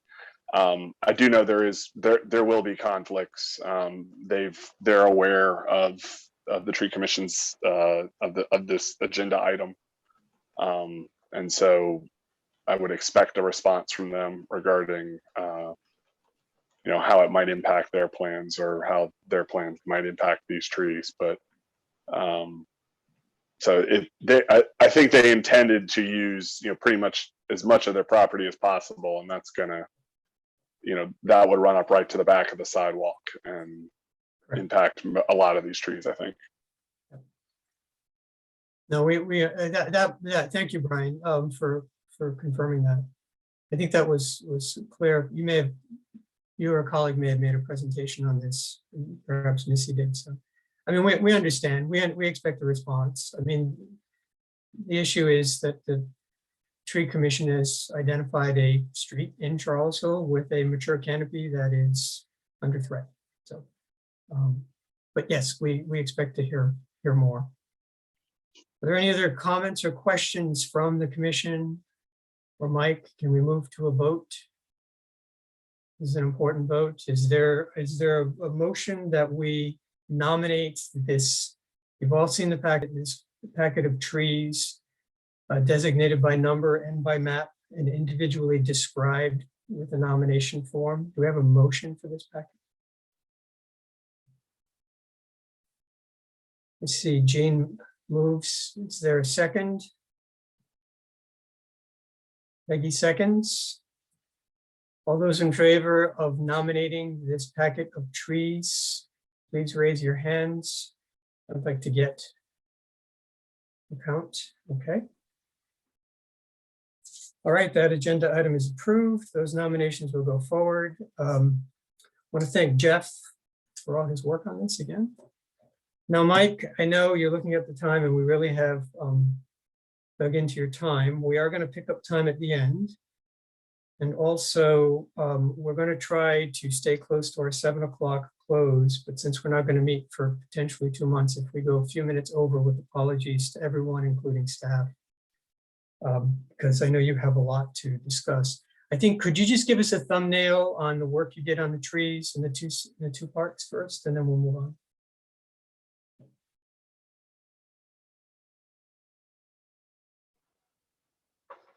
Yeah, so there's some tree work that needed to take place for crane access to remove the 2 statues this past weekend. That work was completed on Thursday morning. We pruned some of the trees, the sugar maple in Market Street Park. The weeping cherry was pruned. We also pruned the deadwood out of that as well. And we pruned, while we were in there, we did some other work as well. We pruned a large red maple to remove the deadwood, the large Norway maple to remove deadwood, but the only tree that was removed was it was a green ash that had emerald ash borer that was coming apart. While we're in there doing tree work, we had the chipper right there, the chip truck. So it made practical sense for us to remove the ash tree. So I'm happy to say that after looking at this a few times of what was needed to be done for that crane access, I'm happy to say that we did not have to remove any trees, to remove any statues. And then at Court Square Park, we pruned one northern red oak, removed deadwood, removed one low limb, and that was it. And one small limb on the willow oak. So that was kind of the extent of my involvement in the project. So again, happy to say, do not need to remove trees to remove statues. I think we all saw the feat of raising, particularly in Court Square Park, of raising the statue by crane over the trees. So it's good to know. Back to Market Street very quickly. We did some point a few years ago, a couple of the trees were nominated there. None of the trees that you pruned were any of those, just to be clear. Yeah, that's correct. And that's also why from the beginning of this project, I want to make sure that whatever equipment needed to get into Market Street Park, I want to get the large basswood in the corners protected. I want to make sure that was not impacted. So we were able to avoid that and able to come in the other side of the park. And it was not an issue. And we didn't prune that tree. It doesn't have deadwood. It seems to be doing well. Great. The weeping cherry, since you mentioned it, it might have been the camera angle and the light the other morning. It didn't look great. Can you say it's in good condition after the pruning and all? It's still good? We've kind of limped it along. We took out some larger deadwood again this year. But again, it's such a beautiful tree to the park. We're trying to hold on to it as long as we can, really. Sure. So yeah, we'll try to keep it a couple more years, hopefully. Comments or questions? Anybody on the commission? So the one thing I will add, because Mike and I spoke about it today, is that some of you old timers probably remember that before all of these things transpired some years back, there was an RFP draft out for redesign of the parks that we actually had looked at. The tree commission did and had some input. Obviously, that was all shelved. So it's something else to keep on the tree commission's radar. These are two parks. These are city trees. These are things going forward when there is an RFP for redesign of the parks, which, as I'm sure there will be. In terms of the stakeholder position, I know there are many stakeholders in the community, but again, this is city property, and particularly in Jackson Park, where the trees are so wonderful, not that they're not in, I'd say Jackson Park, see, old habits. Court Square Park, where the trees are a smaller park and all that. Both parks have wonderful trees, and in any redesign, as we said when we made comments on that RFP some years ago, trees are integral to the redesign. There are some very mature trees there. So I won't be around for that, but for those of you who are, just keep your eye on that RFP. So, thank you, Mike. All right, so you have a number of items. I think that some of them are fairly easy to deal with. So if you want to continue reporting to us. Sure. I'm going to go ahead and share my screen. Just give me 1 minute.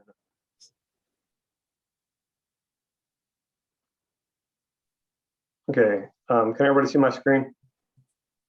Yes. Okay. So every new fiscal year, I come to the tree commission and talk about some of my my long-term goals for the next fiscal year. Just for new members, I'm Mike Renane. I'm the urban forester. I manage about 8,000 trees in the right-of-way parks, schools, cemeteries. So as far as the pruning and maintenance and tree removals and things like that, storm damage for all of our trees in the city of Charlottesville on public property. We also manage about 800 acres of watershed at Sugar Hollow and Ragged Mountain. So that, there's trails and things up there. Sometimes we have to do tree work as well. I'm also responsible for all the tree planting for the city of Charlottesville as well. So in addition to my sort of day-to-day operational tasks, I try to come up with some goals that I can work on throughout the fiscal year. So The first goal is the canopy study, which most of you are familiar with. We're overdue for our canopy analysis to be done. We secured supplemental grant funding for this project, and a lot of it needs to be done. The last step in the project, we need to buy the data and hire the firm to perform analysis. So I'm still hoping to have that completed by October. My next goal is to facilitate the mall tree study, which we're going to talk about more here today too. And then we talked about tonight a little bit, or we will talk about shortly, the Emerald Ash Borer Action Plan, which many of you are already familiar with. And that is sort of an operating procedure of how we're going to deal with Emerald Ash Borer and what kind of funding we'll need for that. And so similarly, I would like to create an SOP for tree work prioritization. So when someone calls, we have justification for why we're doing different types of pruning at a certain time of year, or based on funding, why we're deferring some things, and just creating a prioritization for that, which it's helpful to do with the Emerald Ash Borer Action Plan. And then for my last goal is to GPS all trees that are in the conservation ordinance. So we have a list, but I think it would be important and helpful to show them spatially for people. I think to include them in our online dashboard, our live tree inventory. So are there any questions?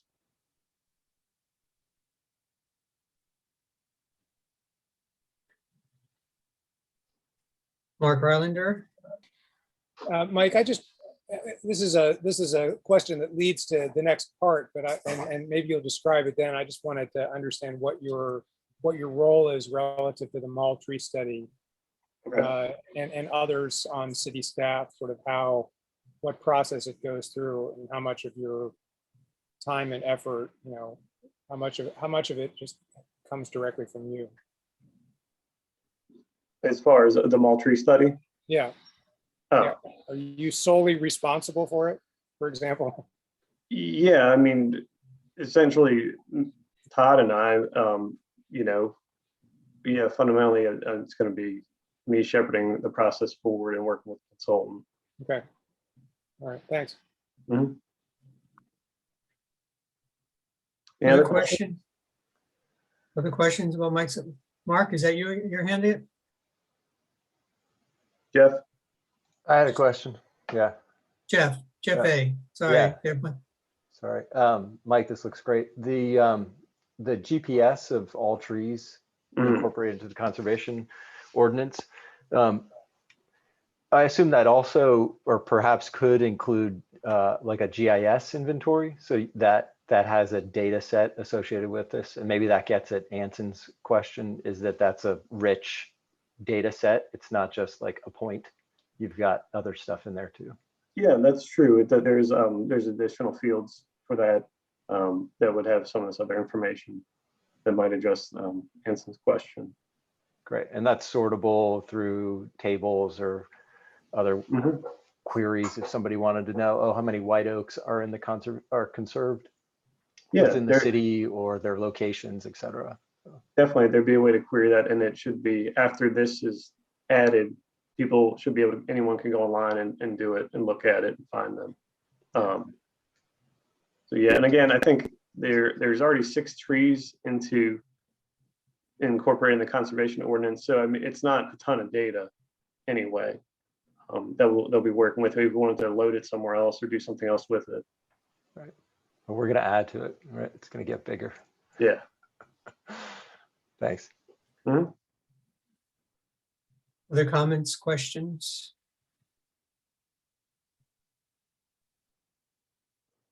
All right. We recognize in your overall work, I mean, these are the sort of main goals, and they all track with things that are not only of interest, but of concern to the commission. So it's good to see this moving forward. Thank you. All right. Okay. For the next item, we last month came with the mall tree study RFP, and it was circulated for some comments and some changes. So a new draft has been provided in the agenda packet, and we eliminated some of the other items on the mall that may have been left over from the cultural landscape study. We were having problems with,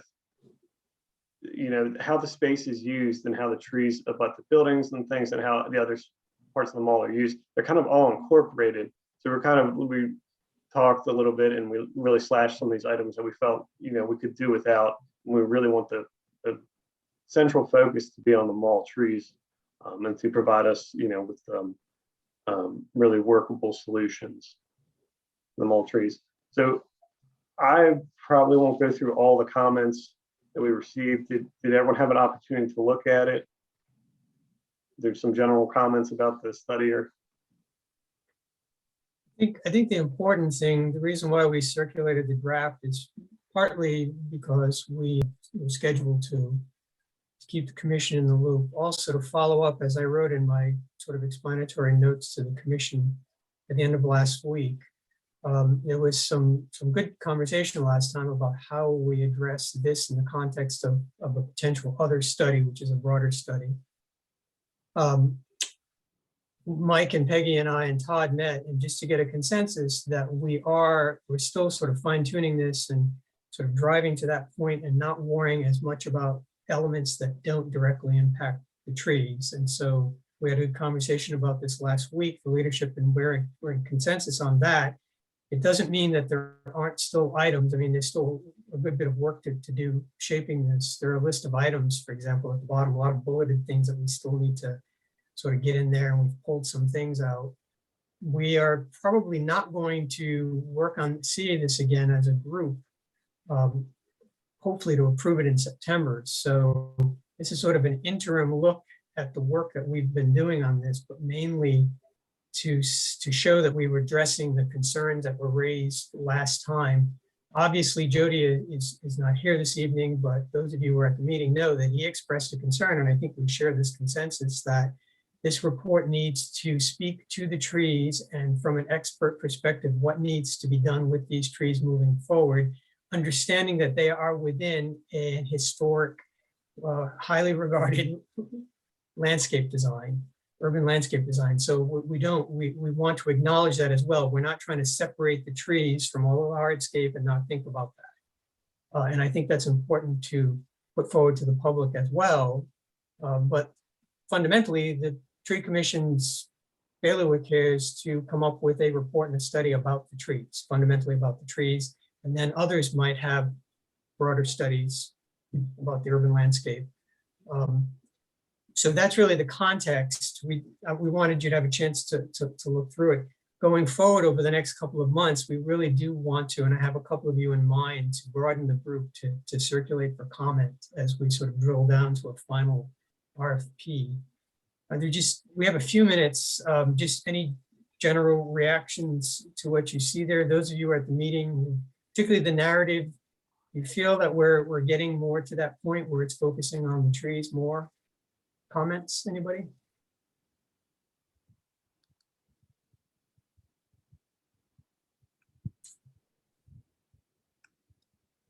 Yeah. Yeah, it looks, I know, Brian, you and Mike have worked on this, and I appreciate that. And I think you have narrowed it down to more emphasis on the trees. That's great. My screen here is going a little crazy, but, and I like the fact that you just call it tree management plan. And I just a minor thing in the first paragraph, though, you call it tree and infrastructure management plan. I don't know if you want to change that. Yeah. To just a minor thing there, but yeah, we can change it. To clarify, the trees and anything that touches on the trees, right? So we have an issue about when we replace these trees someday, what is the recommendation for what that looks like? There's a lot of feeling for and against the grates and putting in beds and that sort of thing. So anything, we're not excluding hardscape that touches the trees, but we'd be less concerned about overall, the overall mall. For example, water runoff and how that impacts the trees, but are we really going to use, I'll cut to the chase here. Are we really going to use our budget to send people out to give us and spend $5,000 to talk about the runoffs when that's an infrastructure thing that's not something that these are the kinds of things we still need to iron out. We still need to sort of pare away the things that we don't want this study to be so broad that at the end of the day, a portion of it is about the trees, and then it's about a lot of other things that really don't affect the trees. That's the struggle we're having with it. And you're watching us sort of struggle through iterations of the draft. Mark Rylander, did you want to follow on that? You had your hand up. Well, you sort of took the words right out of my mouth. I think it's a big improvement the way where it is right now, but I still think that there are places where if you put yourself in the consultant's shoes and figure out how you're budgeting your actual time, that it doesn't say to me that at the end of the report, there's going to be a specific recommendation for sort of a couple design options. I'm very interested in how this results in an actual sort of design proposal, by which I mean, you know, here are 6 or 8 trees, existing trees in a rectangle. You know, you take out one and you observe another one, or you plant one, you know, some distance away. That there has to be a conclusion. And I was looking for it, and I was finding sort of still seeing it a little bit more of a policy recommendation that would require interpretation as opposed to a concrete design proposal at the end of the day. So I can follow up offline with a smaller group of these. Well, yeah, those are excellent points, and you won't be surprised to know that you're on my next short list of people to work on this with us. I just wanted to, the critical thing was, after last meeting, I just wanted to make sure that the leadership of Parks and Rec sort of generally agrees with the direction the study is going in before we bring more people into the editing process. So we still have a goal of getting at least, hopefully, if we get to the point of something that the commission could vote on or recommend in September, it might be that you're all going to get a more complete, but still a document we need to discuss a little bit in September. But I do think we're getting there, and it's part of Mike's fiscal year plan, and we're all committed to doing this. So this is not the end of the Mall Tree study. Mike, do you want to say a couple words? You don't have to touch everything in that last bullet, but I think everybody has seen the update on the EAB plan. Is there anything else in that list? You've mentioned the canopy study. Sure. We can talk about, I just want to real quick, Mark, you're looking for more of like a list of deliverables in the mall study at the end of it, something real concise, spells out what we want to see. Would that be helpful? Yes, yeah, absolutely. Yes. All right. Sure. So we talked about the Emerald Ash Borer plan briefly that came back last month. There were some comments about rearranging the order of the budget, the funding scenarios, and there's some other changes that were made.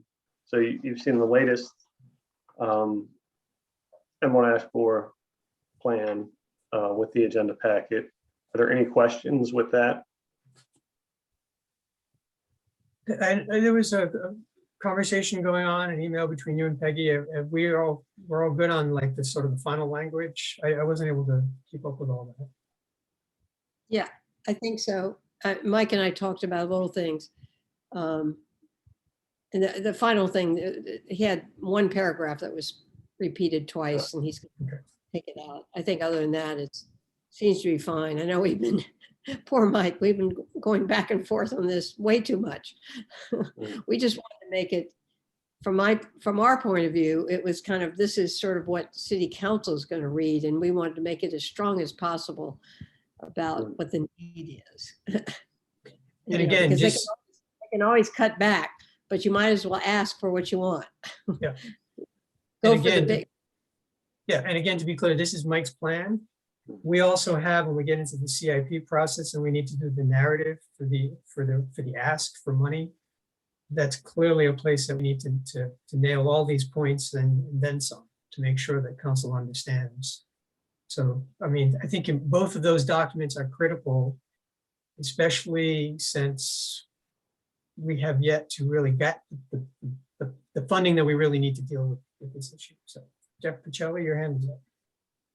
Yeah, I was going to add the comment, Mike, would it make sense to identify, like kind of with the ranking system that you're planning, or I don't know if you have a sense of, how many of those 300 ash trees are higher risk, right away, whatever, to maybe add the cost of the actual replacement, specifically in the anticipated budget impact, state that, the cost does not include replacement. I think it would probably be maybe a good idea to give an estimate in that, so Common Council and everyone else can get a sense of what that additional cost is going to be.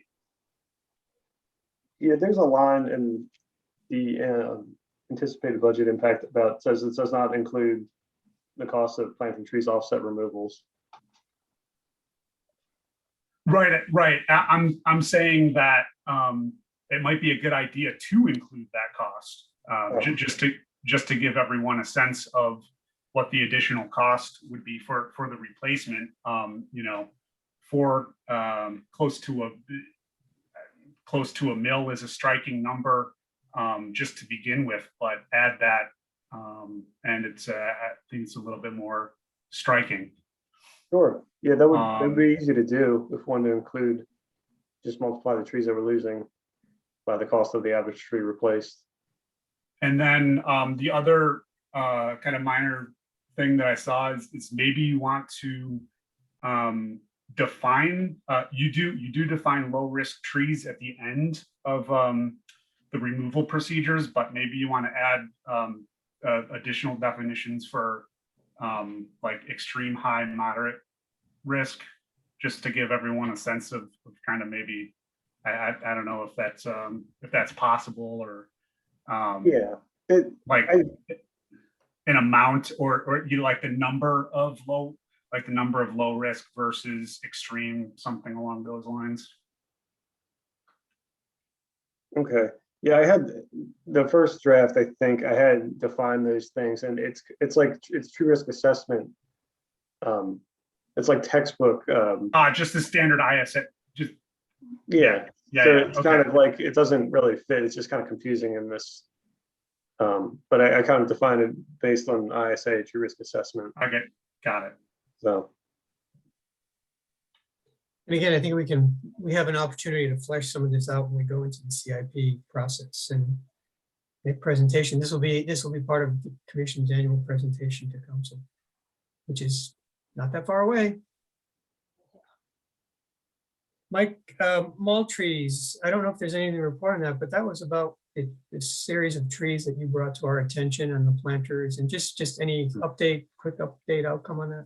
Yeah, the two dead Norway maples that are in front of that are at Central Place, I'm going to be our July 20th to discuss it with them and just replacement options. So it sounded like follow up, I think it was Jen Fenton from the last meeting had asked about putting something green or planter back.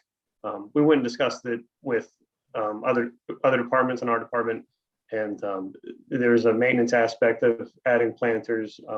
We do not have extra planters at Penn Park or somewhere else we can take them from. And there's also the issue of they would be in the vendor space, kind of obstructing vendor space. So it didn't look like the planters were really going to be an option at this time. So,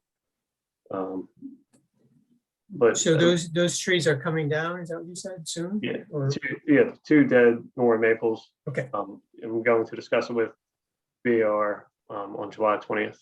Okay. And then I'm still waiting for direction on the planter that's in front of the code building.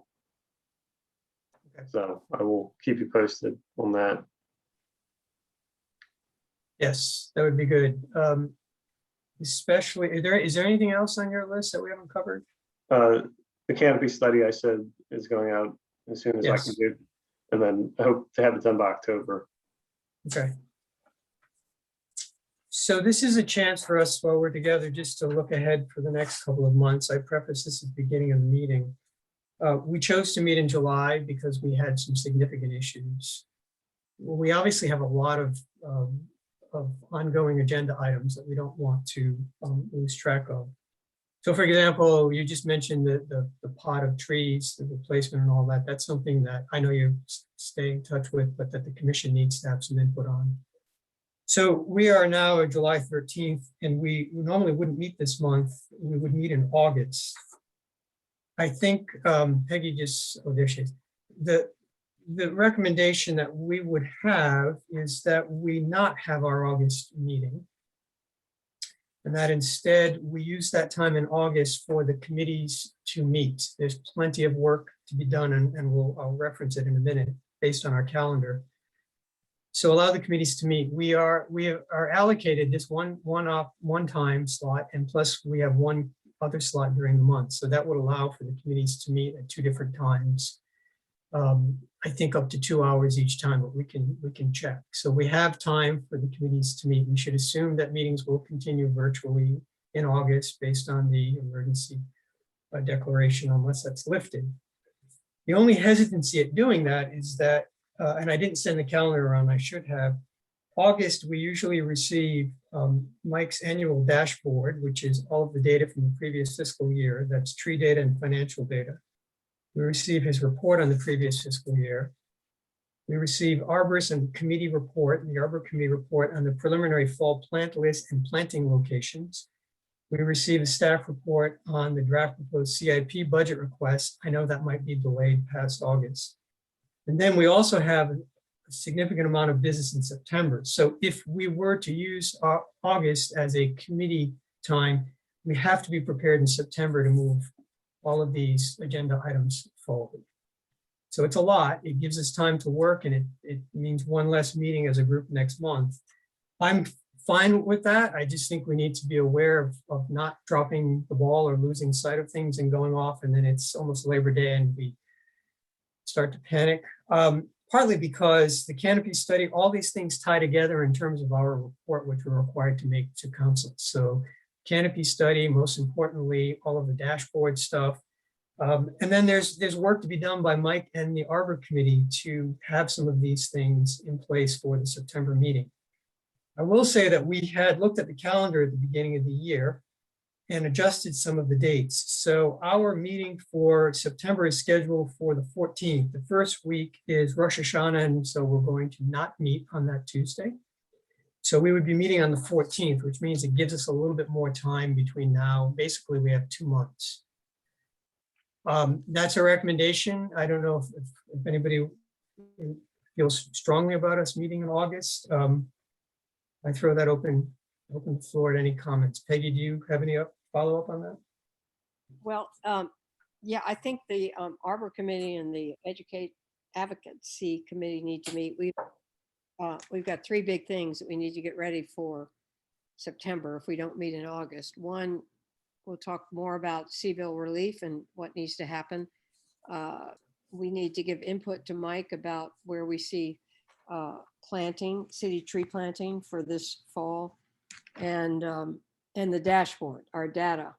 So we've got 3 big things that we've got to work on. And to be clear, if we don't meet in August, the planting list is sort of, well, I guess September could be a preliminary. Usually some of these things are preliminary in August, and then we approve them in September. But we certainly have to have the preliminary things in place for the commission to review in September.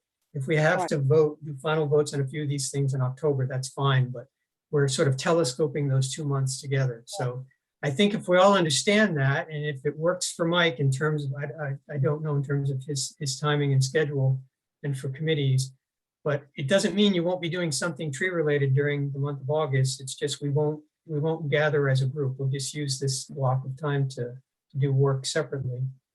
Does that seem acceptable? I'm not seeing any opposition to that. So I think that's what we'll do. For a couple of you who are Probably, like, for example, codes committee right now, it's a little quiet because we're not moving forward on the codes. And I think specifically I know, well, Tim, I know your schedule is very hectic, but I'm thinking of Jeff and Vicky, if you want to join, I mean, you should feel free to join in these other committee meetings on projects. I don't think there's, these are not hard and fast. We slot people, so we make sure we have some coverage, but please feel free. Jacqueline, we'll talk more, but any work you want to jump in on that extends to Jean, Jeff, everybody. So I think we should just look at August as just a group work month. And again, it gives us about 2 months before we have to have some final things to look at. So that's the plan. All right, we are now at the 7 o'clock hour, but we do want to leave a few minutes for any public comment and anything that was not covered on the agenda tonight, any members. So we'll go to see if we have anybody in the public who would like to comment or raise question of the commission. There is no one. Hi, this is Lasheen. There's no one in the attendees at this moment for public comment. Okay. We've carried on so long for 2 hours. Maybe we've answered all their questions. I don't know. Mike, do you have anything further? No, that's all I have. Okay. It's a lot. Peggy? You all set? Good to Yep. adjourn? Anybody else have any announcements or anything they want to say that they, yes, Jeff? Pete? Mike, do you have any quick update on the wasps out at Ragged Mountain? They've done a couple releases up at the Rag Mountain Natural Area, and that's the extent of, that's all I know about the study. So I have not had a chance to go up there and find them or anything like that, but the study's going according to plan, so. Great. Yeah, there was a very extensive article, I think. Did you sent that around to everybody, right? No, I Did somebody didn't. send that? I think you probably all saw the article In the paper. in the last week. Nice to see Tim's kids in the paper too. Yes. Yeah, I think they were the only ones there. That maybe that's a good chance just to mention that unfortunately I did not get a chance to address the crowd on behalf of this commission. I do think like Ned Mickey for the Parks Advisory Board and Chris for the city, Parks and Recreation touched on the benefits of trees. We probably missed our chance to kind of provide some context for low-income neighborhoods and formerly red line neighborhoods having less canopy and having this be an issue of equality and equity. But it was still, there was a lot of nice remarks. And yeah, it's going to be a nice little pocket park. Great. Looks great. All right. Well, with that, I will see you all in committee at some point over the next 6 weeks and virtually. And if all goes well, we'll see each other for real in September. But I'll keep you all posted on that. We haven't lost our meeting room, have we, Mike? When that time comes, we still have the conference room to meet in on Tuesday. Yeah, still there. All right, everybody. Thank you for your time. It's a lot to take in. Appreciate it. Enjoy the rest of your Thanks so summer. See you soon. Thank you too. Bye. Bye.